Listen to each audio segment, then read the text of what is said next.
Let's say, have you seen the best? You know, I go, yeah, I've seen Luther Vandross live 3 times. I've seen Barry White live. My wife, I didn't want to go, but she dragged me to Rolling Stones concert in 1981, 82. She drugged me because I wasn't into the metal. Like, oh my gosh, so this is what it's all about. Anybody, when you get around greatness and you see how it performs, and then performers to me are my heroes because we performed once a week. These dudes, every night, Philly to Brooklyn to DC to Tennessee. Hey man, it's like the circus. Right. And they roll out and they do it on demand. And to me, that's an art that I really appreciate. So I love seeing people that have that GOAT status and to see them go out and then learn why they became that. I love seeing TB12. He's the only guy I ever see with pads on in the offseason. I go, why didn't everybody do it? Nobody else does it. No. Nobody else does it.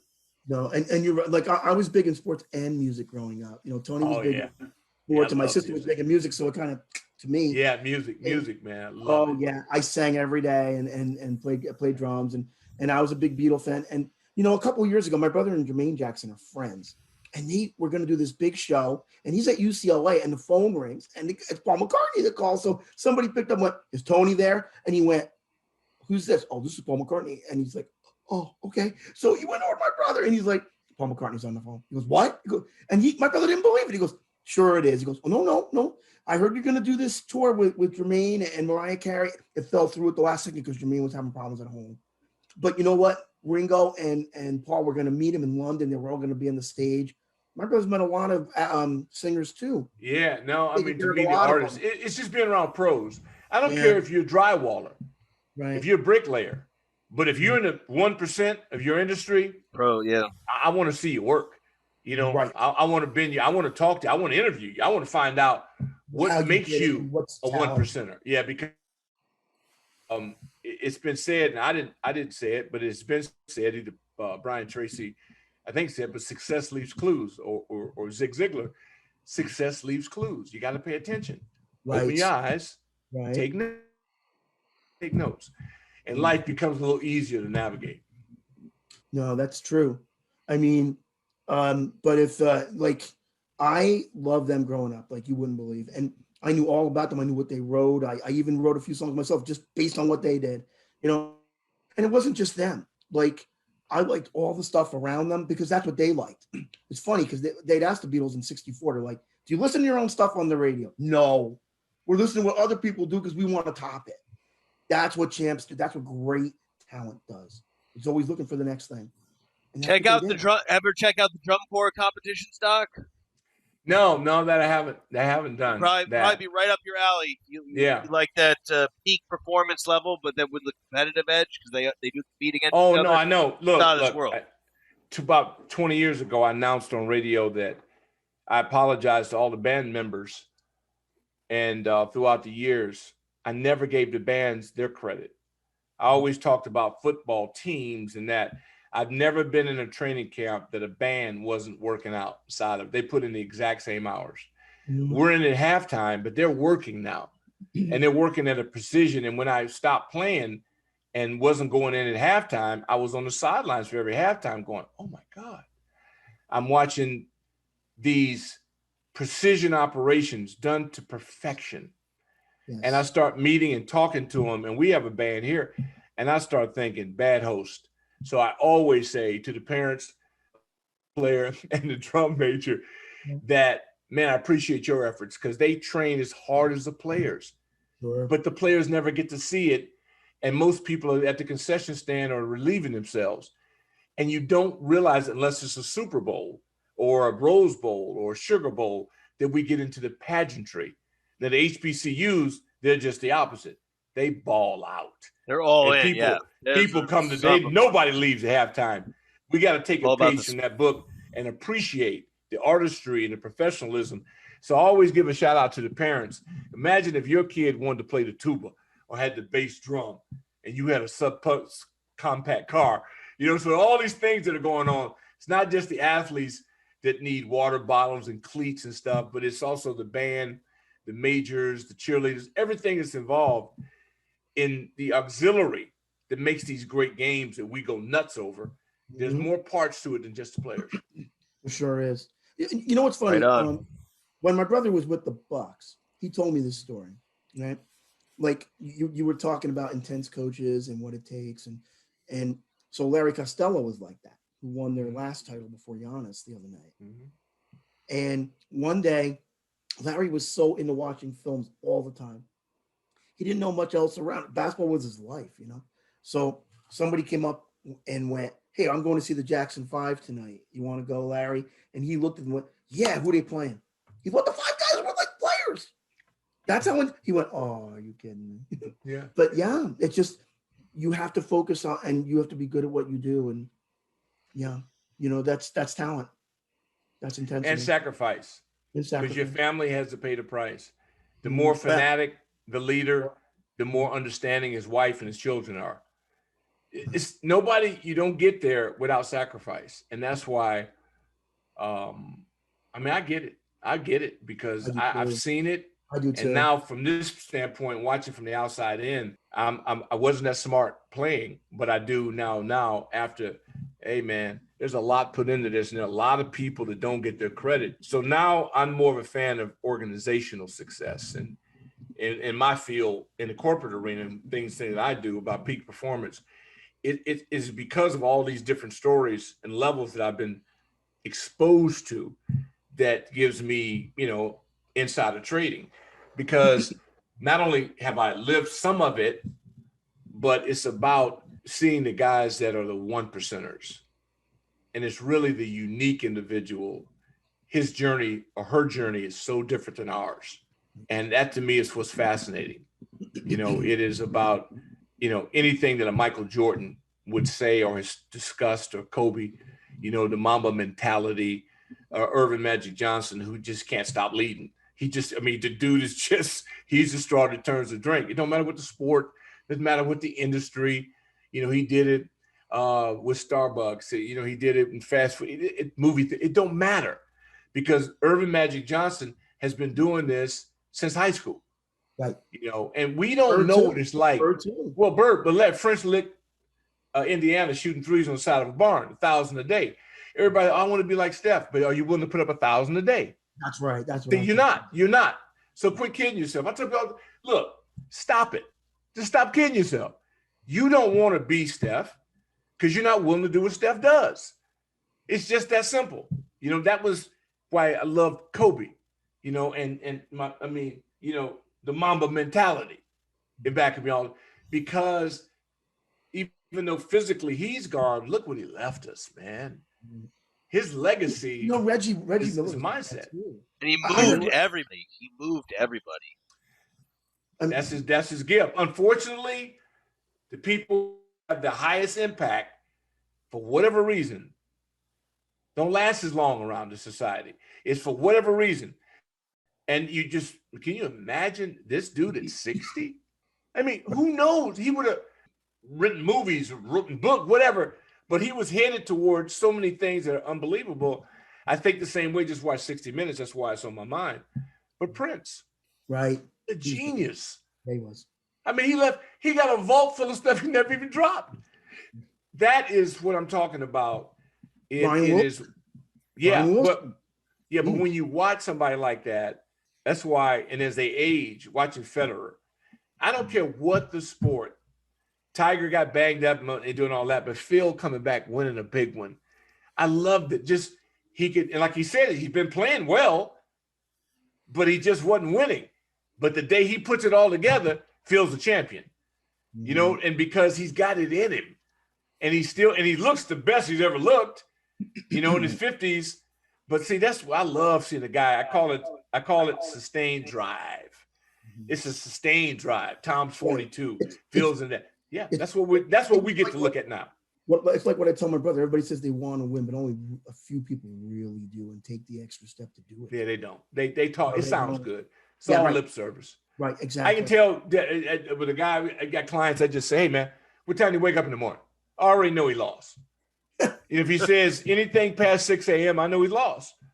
I said to tell him right off the top, first thing we got to do is we got to get you up early.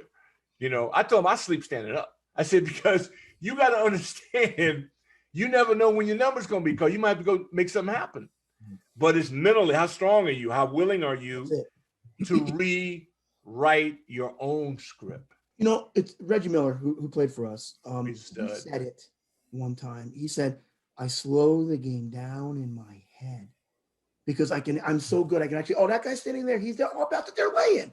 Or I'll just shoot it here because no one's guarding. He's above it's like a chess. He's way above you. But that's why I love listening to Reggie. When you listen to Reggie, and then you listen to Hill, and again, and I go, wow. I love the guys. Most of them have played. Very few can illustrate it and tell you exactly. That's why I love TNT. I tape TNT every night. I love Barkley, my God. I often don't even watch the game. I just watch them because it's like watching. It's like looking at a Harvard or Yale advisory board sitting up here breaking things down for you. Why would I watch the first half of NBA games? You got to be kidding me. No. I'll go watch TNT. But the way they do it, with Shaq and Kenny and Ernie, and Sir Charles, that's professionalism with insight. Right. They'll make you laugh, but you better be listening because they're dropping dimes, man. Right. No, they're giving you. Oh my God. There's a reason they've been doing it that long. You couldn't pay $100 an hour to an advisor if you just pay attention, because the life skills and life lessons they drop, they're unbelievable. And that's the beauty about, that I love that now we got podcast universe and we got everybody's got a show and everybody's everywhere.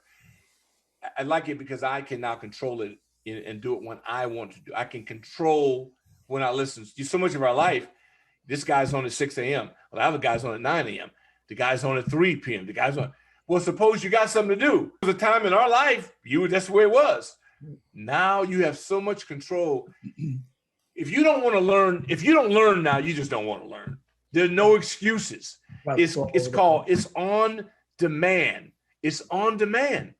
But you just got to push the button and listen, and then apply whatever you get, and then go out and make something happen, man. Get off the bench and go play. Right. Why don't you tell us a little bit about your show? What's the name? And we'll obviously put up links in the description. Yeah, I'm on it's a different format because I was off the regular air since August, and a friend of mine was saying, "Hey man, I'm on this site," and I said, "Well, what kind of site is it?" He says, it's a pay site." I go, "Pay site?" I said, "Wait a minute. I pay for Apple. I pay for this. I pay all these subscriptions. I'm on Hulu. I'm on Peacock. I'm on all this stuff." And I said, "What is Patreon?" And it's a site really for artists. There's a lot of musical people. There's a lot of people on there, and they sell art. They sell all these different things. And it's a subscriber base. I go, hey, I kind of like that. Because if Lou and Landover's talking crazy, I don't have to deal with that. I'm saying, and plus, I also like not having a boss. Because in our culture now, I want to go freestyle. But also, I need to talk to some intelligent people. Because if I don't talk to intelligent people, they don't ever get it. I need people with a high IQ higher than 3. And so it's beautiful. And then subscribe if they want. You do if you don't. And I'm on, I do tape 3 a week, patreon.com/Doc Walker. And then, and I like it. It's really with your close friends that people say, hey man, dude, you ain't got to do nothing. We're good. We're good. It's just how you want to improve your brain. People say, what do you talk about? I talk about everything that's hot, that's interesting to me, and I'm going to deal with the world. I'm going to deal with the sports world. I'm going to deal with ignorance. And my number one thing is to combat ignorance. To clean that up. Yeah, me too. Yeah. I want to combat ignorance. And so if I can help combat ignorance, like, and it's not that you're ignorant if you do something. That's not what I'm saying. But I want to take the bluff out of trash talkers. Right. So that's why I'm going, guys say, hey, you're making 18 million, but you're not going to take a shot. I go, don't do it. Don't take the shot. I want to see you stay away from $18 million.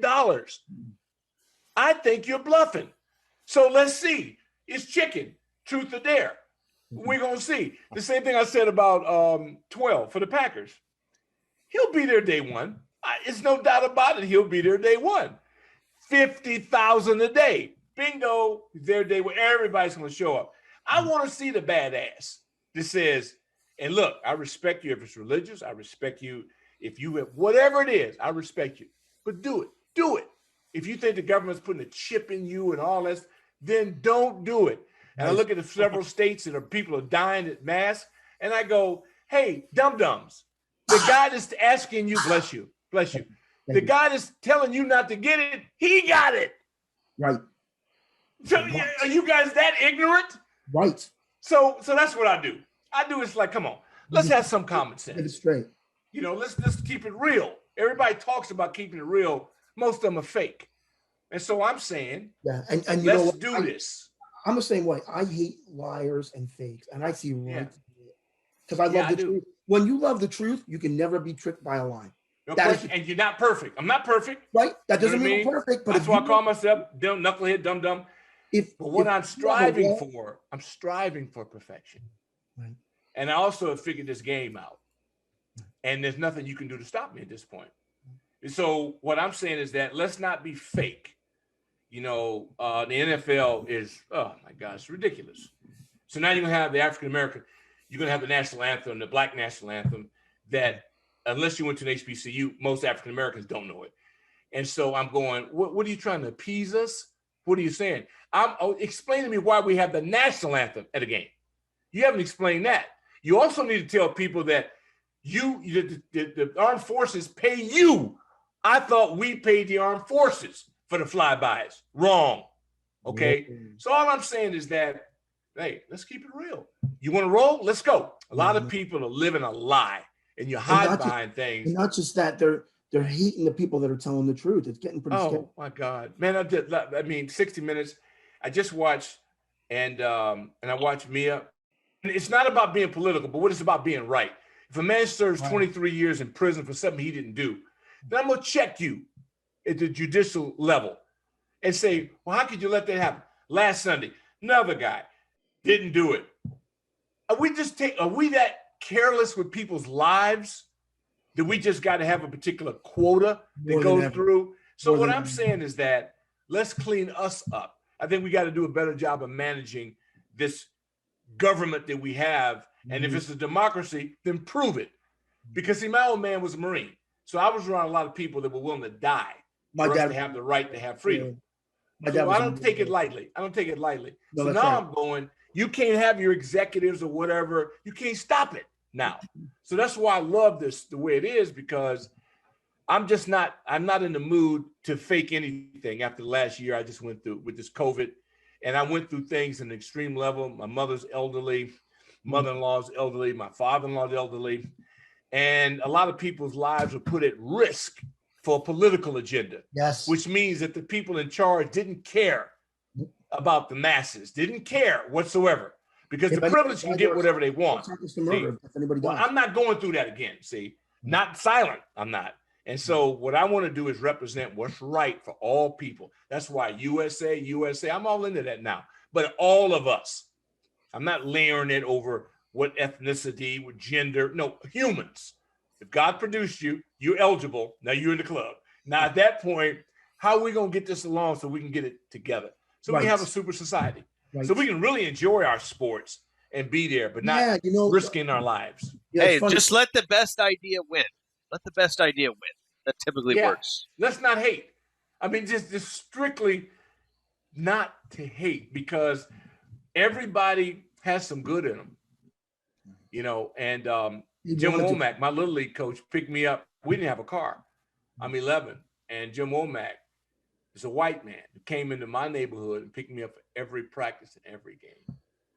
Without him, because I was volatile and he was calm, he calmed me down. I was so competitive. I was just I had to win, because he took me to McDonald's when we won. I got to go, and when we didn't go, those 2 games we lost, I cried like a baby. So I was so competitive, but I had Jim Womack, and then I had Jim McCulley. At 13, I was 25-0. See, when young kids, that's why I'm about youth sports. When you're undefeated at 13 and nobody beats you, changes you. because you see what's possible if you listen to the coach. Right. He told us at the beginning of the season we were not going to lose.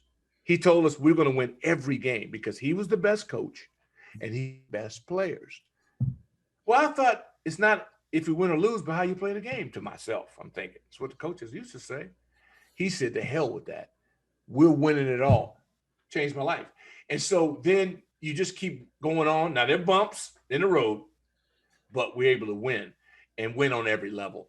And when you win that much, you do become somewhat of an expert on winning because most people never do and never have.